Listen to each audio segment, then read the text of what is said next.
Ayun na nga, woke up like this. Huy! Nag-toothbrush naman, mamaya na lang maligo. Ngayong araw, wala akong pasok. Charis! MC Tongani! Sige nga, iyayabang ko nga sa inyo na may MC Tong dito sa Taiwan. Oh, ano nga ba ang MC Tong? Ang MC Tong, ayun ay parang privilege naming mga babae dito sa Taiwan. Especially yung mga factory worker. Tingnan natin sa Google ano yung MC Tong. Para na maipaliwanag ko sa inyo. Mamaya ako'y nag-iimbento lang dito. Yan. Sabi dito, ang MC Tong ay, ano ba to? Short term ng menstrual cycle. So, ibig sabihin, dito po sa Taiwan, ay may isang araw na benefits kaming mga babae kapag kami ay may buwa ng dalaw. Diba? Gaano kagaling yun?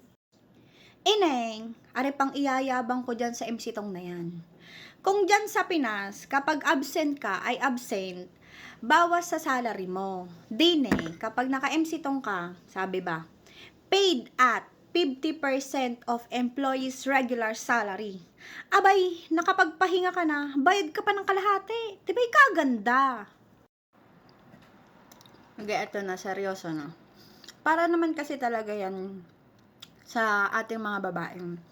Yung iba kasi sa ating mga babae, kapag may buwa ng dalaw, syempre nagsasuffer po yung iba ng dysmenorrhea, andyan yung masakit yung ulo, masakit ang puson, mabigat ang katawan.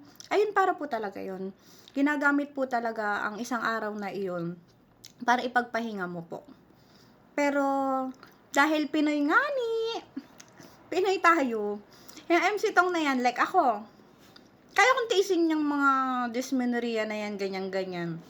Kasi ako naman, pag may buwa ng dalaw, sakit lang ng ulo yung nararamdaman ko. So, wag na mag-MC. Sayang ang bawas.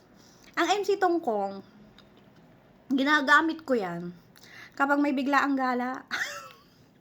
Bakit? I-check ba ng HR kung talagang nire-regla ka? Siya hindi naman. At saka ako kada lang gumamit talaga ng MC Tong. It's either, ayun nga, pang biglaang gala ko yan. Gala nga itong batang ito. So, ayun na nga, 'di ba? Magandahan lang talaga. May ganong benefits dito sa Taiwan para sa ating mga babae. Nakakatuwa, 'di ba?